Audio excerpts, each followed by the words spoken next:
বোলারই বাংলাদেশের মূল শক্তিমত্তার জায়গা এখন। টি-20 বিশ্বকাপে আমরা তেমনটা দেখেছি, এর আগের সিরিজগুলোতে আমরা দেখেছি, এবং বাংলাদেশের সবসময় যেটা সমস্যা, যেই ম্যাচে ব্যাটসম্যানরা পারফর্ম করছেন বোলাররা খারাপ করছেন, আবার যেই ম্যাচে বোলাররা ভালো করছেন ব্যাটসম্যানরা পারফর্ম করতে পারছেন না। ওভারঅল এই জায়গাটাতে বোলারদের অবস্থান আসলে কেমন? অ্যাবসলিউটলি, আপনি আসলে শুরুতেই বললেন যে বোলিংয়ের জায়গাটা এখন আমাদের একটা শক্তিমত্তার জায়গা হয়ে দাঁড়িয়েছে। সম্প্রতি টি-20 বিশ্বকাপে আমরা দেখেছি আসলে ব্যাটারদের কাছ থেকে এক্সপেক্টেড পারফরমেন্সটা আমরা পাইনি, বোলাররা সেটা আসলে অনেক পুষিয়ে দিয়েছেন।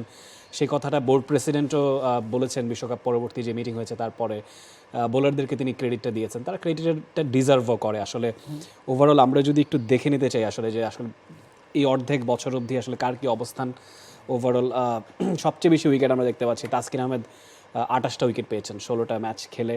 5.92 ইকোনমি রেটটা আসলে আমরা এখানে কাউন্ট করবো না, যেহেতু 3 ফরম্যাটের হিসাব আমরা করছি। 16.57 তার গড়, যেই তাসকিনকে নিয়ে এত সমালোচনা সম্প্রতি হচ্ছে, আলোচনা হচ্ছে, তার পারফরমেন্সই কিন্তু সবচেয়ে উপরে।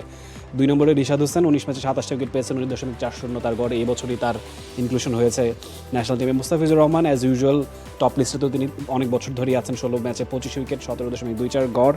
তানজিম সাকিব ওয়ার্ল্ড কাপে হি হ্যাজ বিন ব্রিলিয়েন্ট, 13 ম্যাচে 17টা উইকেট, 22.41 গড়।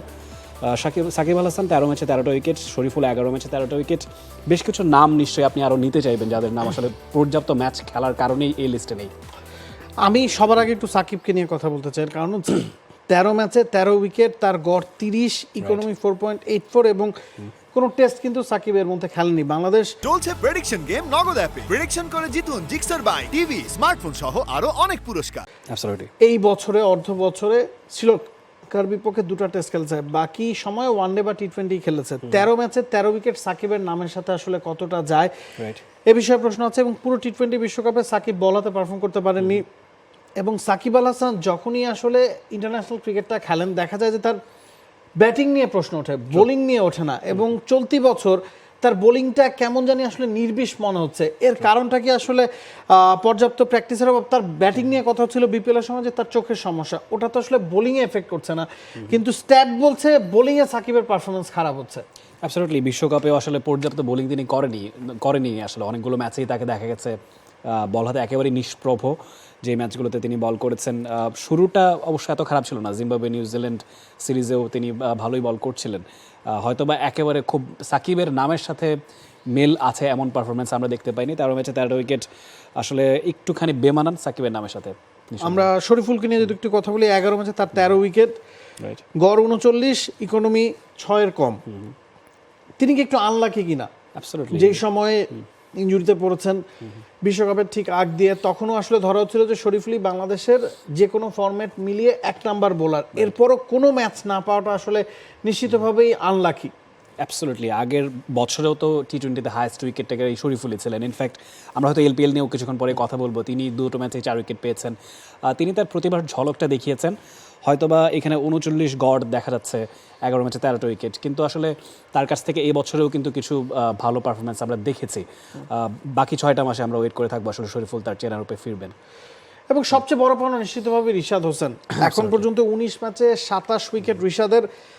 লেগ স্পিনার নিয়ে বাংলাদেশের সংকট বা বাংলাদেশের আফসোস সবারই জানা, রিশাদ সেটা পুরোপুরি পূর্ণ করেছেন। এবং টি-20 বিশ্বকাপের পুরোটা সময় জুড়ে যেভাবে পারফর্ম করেছেন, বল হাতে স্পেশালি ক্রুশাল মোমেন্টে যেভাবে উইকেট নিয়েছেন, নেদারল্যান্ডসের বিপক্ষে ম্যাচটায়, শ্রীলঙ্কার বিপক্ষে ম্যাচটায়, বাংলাদেশের জয়ের মূল কারিগর কিন্তু রিশাদ হোসেন। তার পারফর্ম করাটা বা তার ফর্মে থাকাটা, তার জাতীয় দলে নিয়মিত সুযোগ পাওয়াটা এবং সেই জায়গাটা ধরে রাখতে পারাটা বাংলাদেশের জন্য নিশ্চিতভাবে সবচেয়ে বড় পাওনা। অ্যাবসলিউটলি, রিশাদ হোসেন আসলে তার কথা বোর্ড প্রেসিডেন্টও বলছিলেন এবং ক্যাপ্টেনও নিজেও অনেকবার বলেছেন, একটা লেগ স্পিনারের ঘাটতি আমাদের সবসময় ছিল। আমরা হয়তো on and off Zubair Hossain লিখনকে দেখেছি, আমিনুল ইসলাম বিপ্লবকে দেখেছি, কিন্তু থিতু হওয়া দলে এবং ডমিনেট করা, যেটা আমরা রাশিদ খানকে করতে দেখছি, ইন্ডিয়াতে হয়তো বা বিষ্ণুকে করতে দেখছি, ইউজবেন্দ্র চাহালকে করতে দেখছি, আমাদের এরকম অস্ত্র আসলে তৈরি হয়ে ওঠেনি। রিশাদ সেই ঘাটতিটা পূরণ করছেন ভালো। এই ক্রেডিটটা কতটুকু হাতুরু সিং এর? আসলে হাতুরু সিং এর নিয়ে সবাই আসলে শেষ কিছুদিনে খুব বেশি তাকে সমালোচনা করা হচ্ছে, তবে এই গ্রেডটা তো তারও পাওনা। ডেফিনেটলি তার কারণ এই রিশাদ choose করা, বিপিএল এ কুমিল্লার হয়ে কিন্তু একাদশ সুযোগ পাননি শুরুর দিকে। ন্যাশনাল টিমে তিনি এসে সেটা প্রমাণ করছেন নিজেকে। হাতুর হোসেনকে ডিউ ক্রেডিট দিতে হবে। আরও বেশ কিছু জায়গায় অনেকেই ক্রেডিট ডিজার্ভ করে, আমরা সবসময় ডিউ ক্রেডিটটা দিয়ে অভ্যস্ত না। কারেক্ট। এই জায়গাটা আসলে আমাদের একটা প্র্যাকটিসের অভাব আসে, ডেফিনেটলি আছে আসলে। বাকি থাকলেন তাসকিন মুস্তাফিজ। নিশ্চিতভাবে বাংলাদেশের দুজন সিনিয়র ক্যাম্পেইনার, তাসকিনকে নিয়ে অনেক আলোচনা হচ্ছে এবং রাফি যেটা বলছিলেন যে উইকেট কিন্তু তারই সবচেয়ে বেশি এবারের মৌসুমে, এবং মুস্তাফিজুর রহমানও আসলে আইপিএল খেলছেন বা টি-20 বিশ্বকাপে পারফর্ম করেছেন, এলপিএল খেলছেন। সবচেয়ে বড় কথা, আমরা ব্যাটসম্যানদের ছাপিয়ে বোলারদের নিয়ে কথা বলছি। এই যে আপনি এলপিএল এর কথা বলুন বা মেজর লিগ ক্রিকেটের কথা বলুন, আমরা হয়তো সামনে কথা বলবো, যারা সুযোগ পেয়েছেন বা যারা একাদশ খেলছেন সবাই কিন্তু বোলার, কোনো ব্যাটসম্যান কিন্তু খেলছেন না। তাহিদ হৃদয় গিয়েছেন কিন্তু তিনি সুযোগ পাচ্ছেন না। এই জিনিসটাই বলে দেয় যে ব্যাটসম্যানদের ছাপিয়ে গেছে বোলাররা, অন্তত এই অর্ধ বছরে। ডেফিনেটলি যে তাহিদ হৃদয় টি-20 বিশ্বকাপে হাইয়েস্ট রান স্কোরার ছিলেন, তিনি দুটো ম্যাচে চান্স পেয়ে আসলে নিজের প্রতিভার ঝলকটা দেখাতে পারেননি। পরের ম্যাচগুলোতে তাকে দেখা যাবে কিনা সেটাও একটা সংশয় তৈরি হয়েছে। অন্যদিকে তাসকিন মুস্তাফিজ হয়তো বা একটু এক্সপেন্সিভ হয়েছেন, কিন্তু দলে তাদের ইনক্লুশন নিয়ে আসলে ভয় পাওয়ার কোনো কারণ নেই।